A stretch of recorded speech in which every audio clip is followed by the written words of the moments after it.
Jumpa lagi Sobat Tani dimanapun berada. Hari ini teman-teman kita ngebahas sedikit tentang kubis-kubisan. Ya mulai dari kubisnya ya, tokol, kemudian brokoli, jahe putih gitu ya.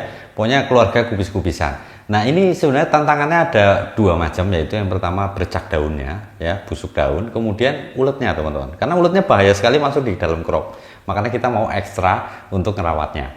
Nah caranya gimana? Yuk teman-teman yang belum subscribe, subscribe dulu. Yang udah subscribe terima kasih, teman-teman luar biasa.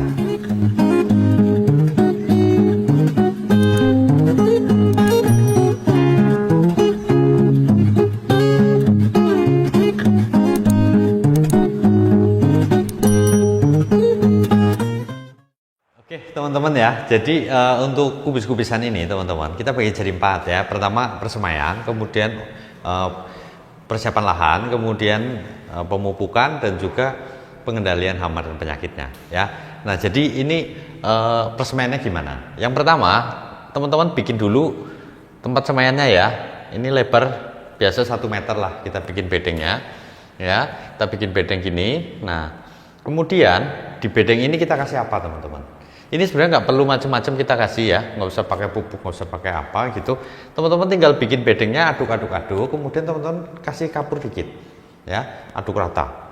Nah, setelah itu teman-teman bikin garis, pakai kayu atau pakai apa gitu ya, bikin garis gitu. Untuk nanti kita sebar benihnya, ya. Nah, kita main sebar aja.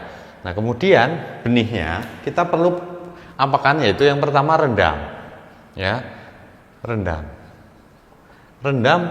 dengan apa? Bakterisida ya, bakterisida.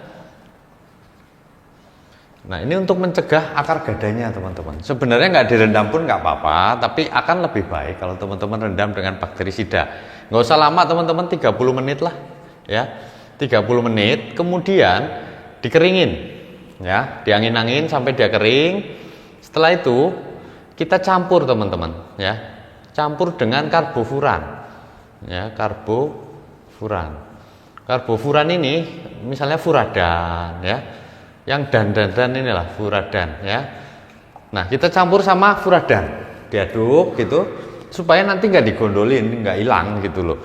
Nah setelah itu baru kita kasih taruh di sini teman-teman, sebaris gitu ya semua. Nah kalau udah kita tinggal tutup, tapi tutupnya kita pakai yaitu bekatul ya, bekatul. Kemudian kita campurkan di bekatul ini yaitu agen hayati teman-teman ya, agen hayati. Nah agen hayati ini teman-teman bisa pakai misalnya triko ya, triko atau anfus ya, atau glio yang dari NASA itu ya, atau buah besima juga boleh. Intinya adalah agen hayati teman-teman. Setelah itu sebar di sini ya, sebar rata. Setelah disebar rata baru kita kasih lapisan tanah lagi sedikit aja teman-teman, dikasih tanah sedikit.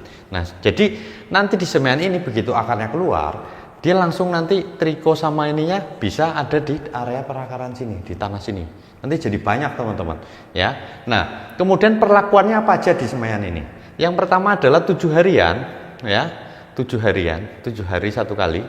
Itu teman-teman mesti semprot itu POC teman-teman ya. Teman-teman semprot POC 7 harian. Nah kemudian di area pinggir-pinggir sini seperti biasa ya, kita siram juga, semprot juga teman-teman. Pakai apa? Yaitu untuk pinggirannya ini ya teman-teman ya, itu pakai aja bahan aktif yaitu fipronil teman-teman ya, fipronil bisa, atau teman-teman punya kurakron ya, pakai kurakron juga boleh, supaya daunnya nanti nggak diganggu sama oret-oret itu ya, onteng-onteng ya, ini di sekitaran sini. Nah kemudian setelah kita semprot 7 harian ini kan biasa kita pindah umur 25, 27 atau 30 gitu ya dari semaian. Nah sehari teman-teman, sehari sebelum dipindah kita mesti semprot lagi ya. Sehari sebelum dipindah itu yaitu ultradap teman-teman, ultradap ya, kita semprot lagi ultradap. Berapa ultradap teman-teman? 2 sendok ya, 2 sendok kita semprot sore hari. Jadi besok sorenya baru kita bongkar, kemudian kita pindah teman-teman ya. Nah, untuk 1 hektar ini biasanya butuh bibit kurang lebih 400 gram teman-teman ya, untuk ini ya. Oke, nah kemudian kita olah lahannya. Sebentar, saya hapus dulu. Oke teman-teman ya, jadi untuk olah lahannya teman-teman, untuk kubis-kubisan ini ya, teman-teman tinggal bikin bedengan. Nah, kita biasa pakai sistem double row ini terbukti lebih efektif teman-teman, untuk ngerawat lebih mudah, kemudian juga hasilnya lebih optimal. Nah, kemudian jarak tanam ya, ini kita apain dulu. Nah, ini setelah kita bikin bedeng gini, teman-teman sebar kapur lah seperti biasa ya. Kita kasih pengapuran di sini, setelah cukup baru nanti masuk itu adalah ini Vertibio ya, Vertibio. Nah, Vertibio ini nggak usah banyak, 200 sampai 300 kilo ya. Nah, kalau nggak ada gimana? Teman-teman boleh pakai ini yang subsidi ya, Petroganik. Nah, kalau Vertibio nggak ada gimana? Pesan teman-teman. Teman-teman ke agen pupuk itu ya, terus tanya bisa nggak minta tolong cariin, biasanya mereka mau kok teman-teman ya. Jadi teman-teman pakai Vertibio. Kalau nggak ada juga apa, teman-teman cari agen NASA, di situ ada Super NASA granul. Nah, itu bisa dipakai teman-teman, 100 kilo aja udah cukup ya. Kalau itu karena agak mahal ya, jadi kalau ada si Vertibio lebih murah. Kita sebar sini teman-teman ya, tutup. Nah, setelah ditutup, jarak tanam yang harus kita siapin adalah berapa? Ini lebarnya dulu ya, ini lebarnya 1 meter teman-teman, jarak sini 80 ya, ini 1 meter. Nah, kemudian jarak ini teman-teman mempengaruhi nanti bobot ya. Biasa bagusnya berapa ya, kita dulu sudah pernah melakukan riset itu untuk jarak tanam kubis ini 40, jarak tanam rapat itu diameter cropnya itu sama dengan yang jarak 60 teman-teman, tapi bobotnya lebih berbobot yang jarak 60. Jadi kalau boleh saya saranin adalah jaraknya ini adalah 60 teman-teman ya, 60 cm, sininya pun sama 60 cm teman-teman. Ini lebih optimal ya. Kemudian kita sebar Vertibio sama kapur sini. Setelah bibit sudah siap, baru kita pindah ya. Sebentar, saya hapus dulu. Oke teman-teman ya, jadi untuk pindah tanam sekarang sama pola pemupukannya teman-teman. Jadi kalau pas pindah tanam ini kan kita tanam ya, basahin dulu bedengannya, setelah itu baru kita pindah. Nah, kemarin kan sehari sebelum kita pindah itu sudah kita semprot Ultradap teman-teman. Nah, pas kita pindah ini, selesai kita pindah tanam, kita langsung semprotkan juga sama, itu namanya berarti sudah 1 HST ya. Selesai pindah, kita langsung semprot sama teman-teman Ultradap ya, Ultradap 2 sendok ya, 2 sendok makan. Ini kita semprot ya. Jadi nyemprotnya ini teman-teman jangan terlalu bernafsu, slow aja gitu, yang penting semua kena gitu ya, jangan terlalu overdosis lah. Nah, setelah itu kita tunggu sampai 5 hari teman-teman ya. Jadi pas 5 hari ini baru kita masuk pupuk susulan pertama ya, pupuk susulan 1 teman-teman. Nah, pupuk susulan 1 ini ada 2 alternatif yang bisa teman-teman pakai ya. Yang pertama yaitu bisa pakai yang produksinya Yara atau dari Mutiara ya, Mutiara. Ini nggak ngerti saya kenapa mereka namanya sama, yaitu Sprinter ya. Sprinter ini adalah 20 10 10 ya. Jadi NPK 20 10 10 teman-teman. Ini berapa dosisnya? Ini dosisnya 150 kilo aja udah cukup ya, 150 kilo. Nah, misalnya teman-teman tidak mau pakai ini gitu, pakai NPK 15 saja atau 16 gimana? Bisa teman-teman ya. Jadi pakai NPK 15 atau 16 ya. Ini berapa banyak? 150 kilo juga teman-teman. Kemudian teman-teman mesti tambahkan ZA ya. ZA ini berapa? 50 kilo ya. Nah, ini yang bisa teman-teman pakai. Jadi terserah teman-teman mau pakai yang mana, yang Sprinter atau yang NPK ini teman-teman. Masing-masing punya keunggulan sendiri ya. Kalau ini mahal, kalau ini murah lah, intinya begitu. Nah, kemudian kita masuk lagi ke pupuk susulan kedua. Ya, supaya menghemat waktu aja, ini kita kasih di sini adalah umur 25. Ya, 25 HST itu masuk pupuk kedua teman-teman. Ya. Pupuk kedua. Nah, pupuk kedua ini apa yang kita pakai? Ini ada 2 juga ya, saya kasih ya biar lebih fleksibel. Yang pertama adalah grower ya, grower, NPK grower. Nah, ini teman-teman pakai berapa? Masih sama, ini kita naikin sedikit 200 kilo. Nah, 200 kilo teman-teman, ya kan? Nah, kemudian perlu nggak kita tambahkan misal boroni gitu? Boroni boleh teman-teman pakai itu 50 kilo per hektar. Cara ditugal boleh, disiramkan juga boleh, ya. Jadi per batang ini rata-rata ininya adalah 10 gram teman-teman per batang kalau kita pakai NPK grower, ya. Kalau misalnya teman-teman di situ nggak ada grower, adanya pupuk NPK 15 atau 16, bisa pakai NPK 15 atau 16. Ini juga sama, itu 200 teman-teman, 200 kilo, ya. Ini teman-teman aplikasikan plus 50 kilo KCl, ya. Nah, ini penting teman-teman. KCl ini penting walaupun ini adalah tanaman kubis, ini tanaman apa namanya, daun-daunan teman-teman. Tapi ini penting kenapa? Karena dia nanti supaya buka tutup stomatanya itu yang ngatur KCl-nya teman-teman, ya. Jadi itu harus kita pakai supaya nanti tekanan turgornya juga dapat, kemudian nanti lebih tahan terhadap penyakit teman-teman, ya. Jadi mending pakai KCl supaya tanaman lebih sehat. Jadi kita pakai ini NPK 15 ini, atau mungkin ini 150 boleh nggak? Boleh. Nanti kalau kurang kita tinggal hajar lewat pengocoran, penyemprotan. Nanti habis ini kita bahas penyemprotan ya teman-teman. Ya, jadi untuk 25 HST sudah ini. Nah, untuk pupuk ketiga itu berarti kita kasih di umur 40. Ya, 40 HST teman-teman. Nah, 40 HST ini pupuk yang kita pakai apa? Sama dengan pupuk kedua. Dosisnya pun sama, teman-teman. Ya, jadi ini kita pakai masih sama NPK growernya 200. Kalau teman-teman mau pakai boroni, pakai 50 kilo boleh. Kalau mau disemprotkan pakai kalsium untuk menghemat biaya bisa, teman-teman. Jadi boroni ini fleksibel aja. Teman-teman mau pakai main semprot dengan Kalnit atau CNG, atau teman-teman mau pakai boron di aplikasi di tanah, ya. Nah, ini pemupukannya sini sama sini sudah selesai. 3 kali pemupukan tanpa pupuk dasar ya, tadi cuma pakai Vertibio. Nah, kemudian untuk pencegahan penyakitnya, nah ini sangat penting teman-teman, ya. Jangan sampai nanti uletnya masuk di crop, itu agak merepotkan, ya. Nah, ini pola kopi tubruk sama ya, giu-giunya main. Bentar. Oke teman-teman, ya, jadi untuk penyemprotannya teman-teman, kita perlu ketahui dulu apa-apa yang mau kita pakai, ya. Jadi rata-rata kan ulet ya untuk hamanya. Jadi untuk uletnya sendiri dan hama-hama lainnya itu insek yang kita mesti sediakan. Yang pertama itu adalah fipronil, ya, bahan aktif fipronil, ya, fipronil. Kemudian yang kedua adalah bahan aktif emamectin, ya. Jadi fipronil ini misalnya regen. Kemudian yang kemarin ya teman-teman, Fipron itu bisa dipakai. Kalau emamectin ini teman-teman bisa pakai kayak misalnya Emacel. Kemudian bisa juga ada lagi itu yang Proclaim, ya. Ya, cuma Proclaim agak mahal teman-teman. Kemudian yang ketiga adalah bahan aktifnya itu acetamiprid, ya, acetamiprid. Ya. Nah, acetamiprid ini misalnya mereknya yang saya tahu cuma Andromeda teman-teman, yang lain saya belum pernah pakai gitu ya, saya seringnya Andromeda.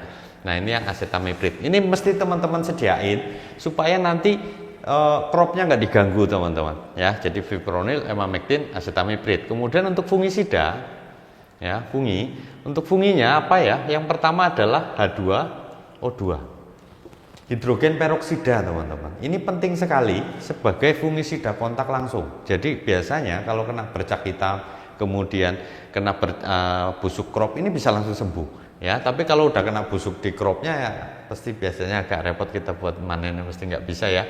Jadi yang penting teman-teman sediain H2O2. Kemudian yang kedua adalah kita sediakan Nevos, boleh, ya, Nevos atau Bion, ya, Nevos atau Bion. Ya, ini yang sistemik. Nah, yang kontak ini kan sebenarnya sudah ada ini. Kita nggak perlu lagi, atau mungkin teman-teman mau sedia tambah satu lagi deh Mancozeb gitu. Ya, boleh Mancozeb. Nah, kalau ada Mancozeb berarti teman-teman harus sediain Chloratonyl. Ya, Chloratonyl. Nah, cuma ini teman-teman obat-obatannya. Tinggal kita aplikasikan kapan jadwal kita mau nyemprot. Ya, misal 1 HST tadi kita udah semprot ya, Ultradap. Nah, kemudian 5 HST kita mupuk, berarti umur 7 HST 7-HST. Ini teman-teman adalah semprot yang pertama ini dulu. Fipronil masuk teman-teman, ya, fipronil. Ya, merek bebas, yang ada aja di situ apa. Nah, kemudian teman-teman boleh pakai ini, Nevos atau Bion, ya, Nevos atau Bion. Ya. Ini kemudian Ultradap lagi, ya, Ultradap. Ini 2 sendok. Kemudian kita tambahkan di sini adalah Mag-S, ya. Ini berapa? 1 sendok aja teman-teman, 1 sendok makan, ya. Jadi magnesium sulfat masuk supaya nanti daunnya hijaunya kemudian tebel gitu ya. Nah ini sudah. Kemudian ini kan kita campur. Sebaiknya kita campur aja karena ini udah mulai musim hujan juga, takut kita nggak kekejar nanti teman-teman. Ya jadi kita lanjut ke 14 HST. Itu yang kita pakai apa? Fipron sudah, Bion sudah, Ultradap sama Mag-S sudah. Nah, Ultradap sama Mag-S ini tetap kita pakai, ya, di umur 14 HST. Kemudian kita harus rolling mulai ke sini adalah Emamectin, ya, Emamectin teman-teman, ya, Emamectin masuk. Kemudian apalagi H2O2, ya, ini untuk mencegah supaya nanti busuk daunnya itu atau bercak daunnya nggak masuk teman-teman, ya. Ini kita masukkan ini. Nah kemudian kita tambah apa lagi? Kita tambah ini Nevos atau Bion, ya. Ini umur 14 HST. Nah kemudian teman-teman kita semprot lagi adalah di umur 21 HST. Nah 21 HST ini teman-teman lihat ada nggak serangan ulat. Nah kalau ada serangan ulat teman-teman tidak bisa ganti Ultradapnya karena di 21 baiknya kita mulai masukkan adalah CNG, ya, CNG atau Kalnit, ya, CNG atau Kalnit ini mulai masuk. Nah kemudian kita harus pakai lagi Chloranthanil, ya, Chloranthanil. Nah kemudian kita masukkan lagi adalah Mag-S, ya, magnesium sulfat. Nah ini sama ya, CNG sama Mag-S dosisnya 2 sendok juga. Kemudian yang Chloranthanil ini sesuai kemasan aja teman-teman, beda merek, biasa aturannya beda, teman-teman mesti baca, ya. Ini 21 begini. Kemudian kita masuk ke umur berarti 28 teman-teman. Sebentar saya hapus dulu. Oke teman-teman ya, sebelum saya lanjutkan saya mau kasih tips sedikit untuk airnya. Nah kubis-kubisan ini teman-teman perlu atur airnya sebaik mungkin, jangan kebanyakan dan jangan kurang, tapi harus kondisi tanaman itu tanahnya harus lembab teman-teman. Jadi nanti daunnya patahan, kemudian cropnya juga bisa sempurna, ya. Jadi air itu penting sekali. Jadi umur 28 teman-teman kita perlu pakai yaitu 28 HST, ya. Ini kita mulai rubah penyemprotannya teman-teman. Kita pakai adalah KNO 3 putih teman-teman, ya. KNO 3 putih ini berapa? Kita pakai 2 sendok aja. Kita pakai 2 sendok. Kemudian kita pakai lagi tetap Mag-S, ya. Magnesium ini sampai habis teman-teman, sampai panen nanti. Ini 1 sendok. Nggak usah banyak-banyak. Yang penting rutin. Nah, kemudian ini kemudian kita kasih inseknya yang udah boleh masuk adalah acetamiprid, ya. Acetamiprid. Nah, ini kita masukkan di sini, ya. Supaya nanti uletnya nggak ada, telur-telurnya mati nanti, ya. Kemudian di umur 35 itu masih sama teman-teman. Kita pakai ini KNO 3 putih, Mag-S, tinggal ininya kita rolling, ya. Acetamipridnya ini kita rolling. Kita rolling balik lagi ke Fipron, ya, Fipronil. Kita kasih plus H2O2, ya. Kita kasih lagi H2O2 supaya ini kan kita nggak ada penyemprotan fungi teman-teman. Jadi kita mesti pakai ini supaya kalau ada bakal bercak daun itu langsung gosong sama ini, ya, tapi daunnya nggak gosong kok, ya. Nah kemudian teman-teman ini perlu diatur di umur 35 ini adalah persiapan untuk menghentikan pertumbuhan generatifnya teman-teman, yaitu kita mulai persiapkan di umur 42, ya. Kita pakai KNO 3 putih, ya, KNO 3 putih sama 2 sendok, ya. Kemudian Mag-S lagi, Mag-S sama 2 sendok juga. Kemudian teman-teman pakai balik lagi, ini kan udah Fipron berarti ke Emamectin teman-teman, ya, Emamectin. Nah, plus yaitu ini apa? Nativo boleh, ya. Atau teman-teman mau pakai yang dari Syngenta itu Amistartop, ya, Amistartop. Ini aplikasikan teman-teman, ya, sekali doang ini. Nah, di umur 49 sama 56 ini apa yang perlu kita lakukan? Ini penyemprotan terakhir teman-teman di umur ini, ya, 49 sama 56 itu cukup teman-teman meroke SOP teman-teman, ya. Nah, ini teman-teman pakai berapa? 2 sendok sama, ya, 2 sendok plus Nativo atau Amistartop, ya. Nah, terus kalau ini nggak ada nih, apalagi cuma 2 kali ini Pak, saya nggak usah pakai gimana? Ya udah pakai KNO3 putih boleh, ya. Atau pakai kalsium, nggak masalah, ya. Jadi di umur ini fleksibel teman-teman, lihat kondisi tanamannya bagaimana, dia butuh apa. Bobotnya butuh dikit beratin, atau teman-teman masih lihat oke lah masih pakai KNO3 putih nggak masalah, atau pakai kalsium kalau daunnya udah mulai agak kuning-kuning teman-teman, ya. Jadi ini fleksibel aja, dilihat kondisi tanamannya teman-teman. Terima kasih sudah menyimak, tetap semangat, jaga mood, Gusti berkahi.